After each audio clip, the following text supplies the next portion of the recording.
Hey you guys, Steve Whipple. That's me for WHIPFIT. I don't have a Facebook page anymore, and I'm no longer on Instagram because I got tired of a lot of the stuff that goes on both Instagram and Facebook. So now my only outlet to talk to people, talk to all you guys, my followers, and all that awesomeness that you all are, is through YouTube. And YouTube is a great tool. You can access a lot of information through YouTube. And my page is predominantly fitness, like spin and yoga, meditation, helpful stuff, workouts. But what else can I provide? What else am I here for? And a part of well being is mental well being. And right now, in the state of this world, I am not feeling mentally well, and probably a lot of people aren't. There's a lot of things going on, a little microcosms kind of swirling into each other, creating a big cosm. Is that a word? Can you say it's a big cosm? If there's a microcosm, is there a mega? Moving on. And I'm here to talk about what's going on in the streets all over the world. That started here in the streets of America, the United States of America. Hardly. Where do I even begin? Do I understand 100% what it's like for a Black person, African American person to live in this country? Absolutely not. Do I have tons of friends that I consider some of the best friends in the world that are Black and African American? 100%. Do I view them any differently? I've never even considered it. The fact that people do still in 2020 is absolutely unbelievable to me. Unbelievable that you would size someone up based on the color of their skin. That still happens, and I know it does. It never has for me. I just told this story to Michael the other day. When I was growing up in New York, I was bullied a lot because I do not understand the plight of Black Americans. I do understand the plight of gay Americans because I'm one of them. So we've gone through our own stuff too. More about that in a moment. But I just told a story about when I was growing up, I was bullied by Shannon Turner. Yep, white dude, mullet, everything you want, any word you want to use to describe him, white trash. That was him, and he bullied me a lot, and he got other kids to bully me too, including when I had a handful of books, pulling my pants down in the middle of the hallway, and I wasn't skinny or fit then. I was a chubby kid, a lot of stuff. And my last name is Whipple, so I was placed alphabetically as a lot of kids were in their classes. And in front of me was Billy Wall, a chubby Black kid, and behind me was Tasha Williams, I think. Yeah. So Billy Wall, Tasha Williams were my best friends. And when I got bullied, they were the ones that made, because he got bullied too, and Tasha did too, for being Black. And we would just kind of like give each other a little bit of encouragement, but more importantly,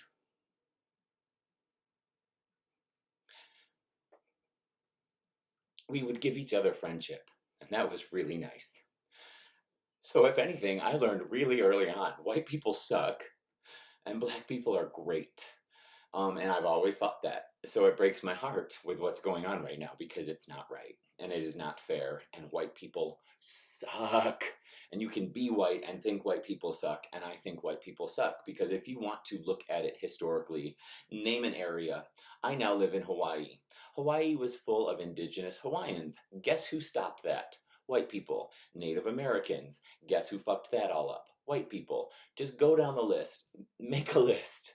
It's always white people. So I am a white person, a white man that walking down the street has, if I'm sized up, has every privilege and every entitlement in the world because I'm a white man. Throw in the fact that I'm a white gay man, and that strips away a lot of those immediate privileges really quickly. And if you know James Baldwin at all, he was a novelist, playwright, poet, activist, leader.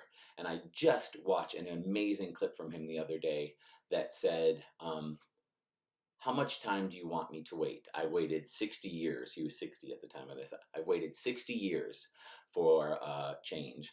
I've waited. My mother waited. My father waited. My sisters waited. My uncles, my cousins, my grandmother, my grandfather, all of us gave that time of waiting. We all gave that. How much longer of a lifetime do you want me to wait for progress? And he died. You know, he died. He's gone. I wish to God he was here now. We need his voice. He's dead and gone, and it's still here. And people are still saying this isn't the right way to handle it. Calm down, sit down.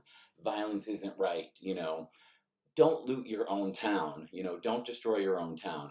I'm with that. Am I okay with some of the violence that's going on? Yep, because after a while, that's the only thing that gets a response. Otherwise, people are just waiting around on unemployment, waiting for their unemployment to kick in, waiting for a stimulus check that may never come, and they're still waiting. And you're telling these disenfranchised people with nothing, waiting for nothing, to keep waiting. Why would they want to? Why would they want to? They have no incentive to wait. And this idea, so Black Lives Matter. This stupid response to Black Lives Matter is all lives matter. No shit. Of course all lives matter. But you know why Black Lives Matter had to become a hashtag and a saying? It's because they didn't. That's why the need for that was there. There's a reason why there's not a hashtag that says White Lives Matter, because there's not a need to. It's already understood. It's a given that white lives matter because white people are entitled. We are the first, and then whatever is left at the bottom for every other ethnic group to scrape up, so be it. But we're first. It's understood. So any of you morons that want to say all lives matter, of course they do. You're just showing how stupid you are by using that as the rebuttal. You know, when straight pride happened after, this last time around, straight people wanted to have a straight pride? Fuck you. Fuck you for all lives matter too. You don't get to have a response to something we had to create out of struggle, fear, and death. How dare you? How dare you? So straight pride, from what I remember, it was a disaster, and I hope it doesn't ever happen again, because gay pride didn't come out of a need to show off. We didn't want to show you how great we are. We wanted you to know that we wanted to live, and we were dying of AIDS that no one cared about. It was a fight for survival, just like Black Lives Matter. It's not a need to be important. It's a need to live. So think about that before you stupidly write all lives matter. You're showing how stupid you are. And that's a perfect tie-in. This is Pride Month for gay people. This is when Stonewall happened. And you know who led Stonewall? Black transgender women. Get that in. Get that in your head. Black women led the gay pride movement. So we owe it. We owe it. They did for us, we do for them. Period. And I saw a wonderful sign of this Asian woman holding a sign that says Asians for Black Lives Matter, stating like the Black people did the work for the Asians to be able to come in too and reap some of the rewards of that movement. Every other minority, and we all are, unless you are a straight white man or woman, Karen, should be involved in this, because it may be Black Lives Matter, but it could easily be anything else. It easily could. Action needs to be taken. And if action that needs to be taken that gets a response is violent, I don't know what to say. I'm okay with it because they're fighting for their lives. You know, I know for a fact there are good cops, without a doubt. But why aren't there good Black people? Why is that not ever understood? You know, I get that there are good cops.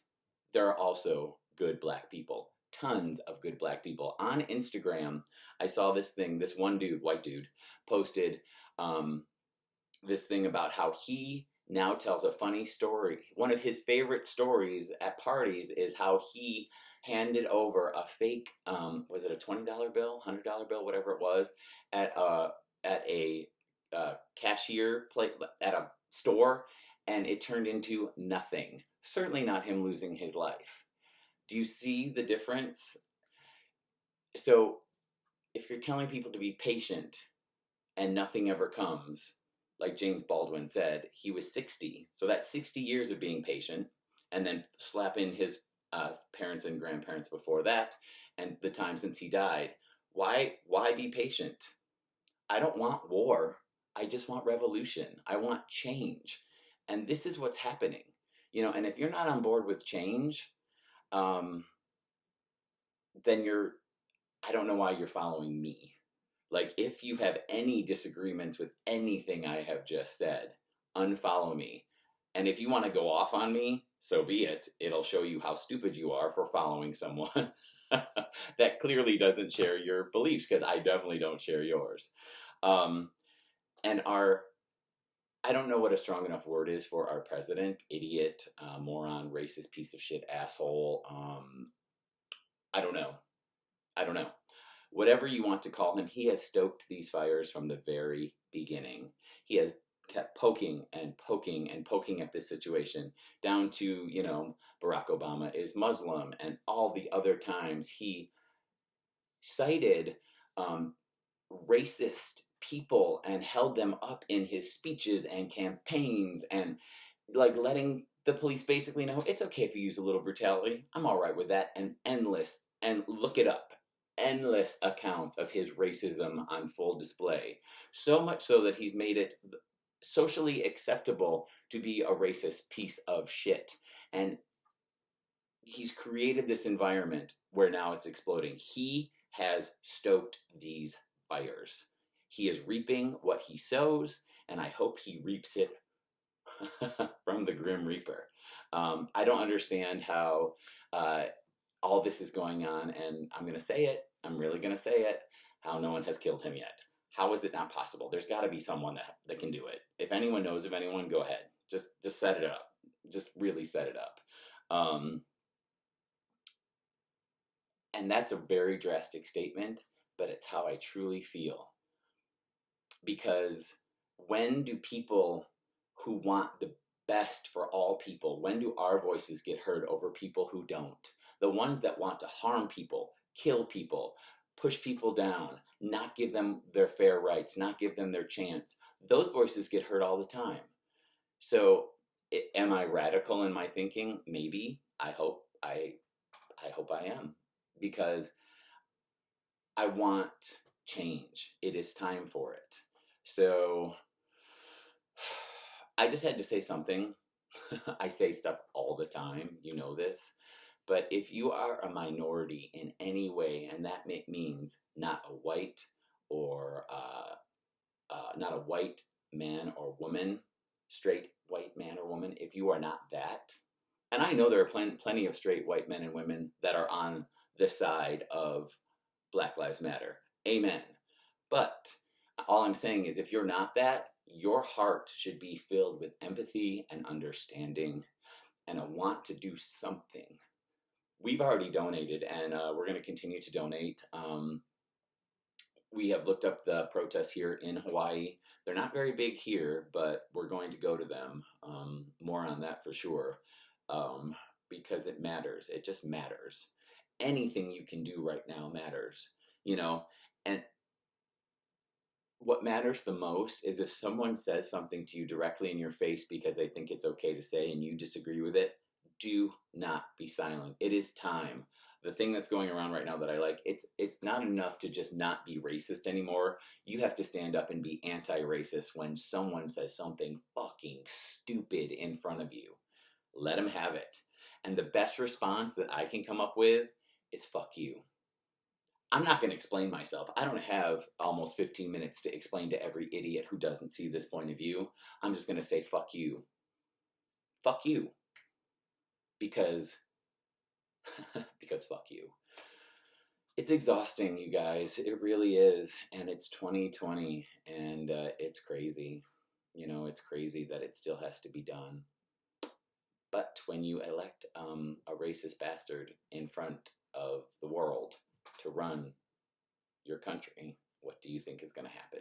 So anyone who voted for Trump, 100% on you. You did this. So keep that in mind. Even if you regret it right now, you did it. So fuck you. Have a great day. I hope you do something really fun and, take time out for yourself. Take a break from this when you need to. It's important. You cannot change it all yourself. You cannot be a part of everything. Take breaks. And then make sure you take time to do something you like. Go for a walk, read a book, spend time with people that matter, reach out to people that matter to you. because at the end of the day, that's what's going to help the most.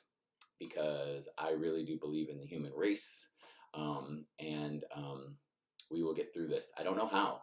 I don't know how, but we will, because we always do. Because we're some badass motherfuckers. The people that are on the right side of history. Do it.